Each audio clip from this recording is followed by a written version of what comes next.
Hello guys, welcome back to our channel. ఈరోజు tasty tomato chutney ఎలా తయారు చేయాలో చూద్దామండి. ఇది రైస్ టిఫిన్స్లోకి చాలా బాగుంటుంది. అంతేకాదు ఫ్రిడ్జ్లో పెట్టుకుంటే 1 మంత్ పాటు నిల్వ ఉంటుంది.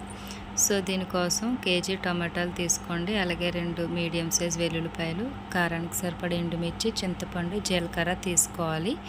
ముందుగా ఆయిల్ వేడి చేసుకొని అందులో ఎండుమిర్చిని ఫ్రై చేసి తీసుకోవాలండి. మీ కారానికి సరిపడా ఎండుమిర్చిని తీసుకోవాలి. అలాగే అదే ఆయిల్లో వెల్లుల్లిపాయలు కూడా చితక్కొట్టి వేసుకోవాలండి. 2 మీడియం సైజ్ వెల్లుల్లిపాయలు తీసుకున్నాను. చితక్కొట్టి ఆయిల్లో ఫ్రై చేసి తీసుకోవాలి. ఇప్పుడు అదే ఆయిల్లో జీలకర్ర కూడా వేసుకోవాలి. జీలకర్రని 2 మినిట్స్ ఫ్రై చేసిన తర్వాత కట్ చేసిన టొమాటోస్ వేసుకోవాలండి. ఇప్పుడు అందులోనే కొద్దిగా చింతపండు కూడా వేసుకోవాలి.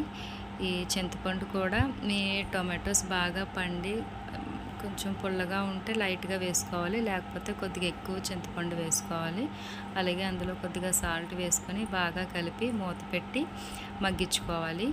మంటని మీడియం టు లో ఫ్లేమ్లో పెట్టుకొని ఈ టమాటాలని బాగా ఉడికించుకోవాలండి. మధ్య మధ్యలో మూత తీసుకొని కలుపుకుంటూ టొమాటోస్లో నుండి వస్తున్న వాటర్ అంతా పోయి ఆయిల్ సెపరేట్ అయ్యేంత వరకు ఫ్రై చేసుకోవాలి. చూస్తున్నారు కదా, ఇంకా 2 మినిట్స్ ఫ్రై చేస్తే అయిపోతుందండి. మధ్య మధ్యలో కలుపుకోవాలి ఖచ్చితంగా. సో ఈ విధంగా ఆయిల్ సెపరేట్ అయిన తర్వాత స్టవ్ ఆఫ్ చేసుకొని దీన్ని చల్లగారి పెట్టుకోవాలి. ఇప్పుడు మిక్సీ జార్ తీసుకొని ముందుగా ఫ్రై చేసుకుని ఎండుమిర్చి, వెల్లుల్లిపాయని మిక్సీ పట్టుకోవాలి. ఇప్పుడు అందులోకి ఈ టొమాటో గుజ్జును కూడా వేసుకొని సాల్ట్ వేసుకొని మిక్సీ పట్టుకోవాలి. సాల్ట్ టేస్ట్ చూసుకొని అడ్జస్ట్ చేసుకోండి. ఇప్పుడు దీన్ని తాలింపు పెట్టుకోవాలి. తాలింపులో కొద్దిగా ఆయిల్ ఎక్కువ వేసుకోవాలండి.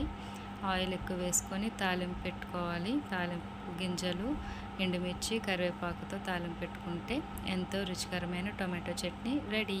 Thanks for watching.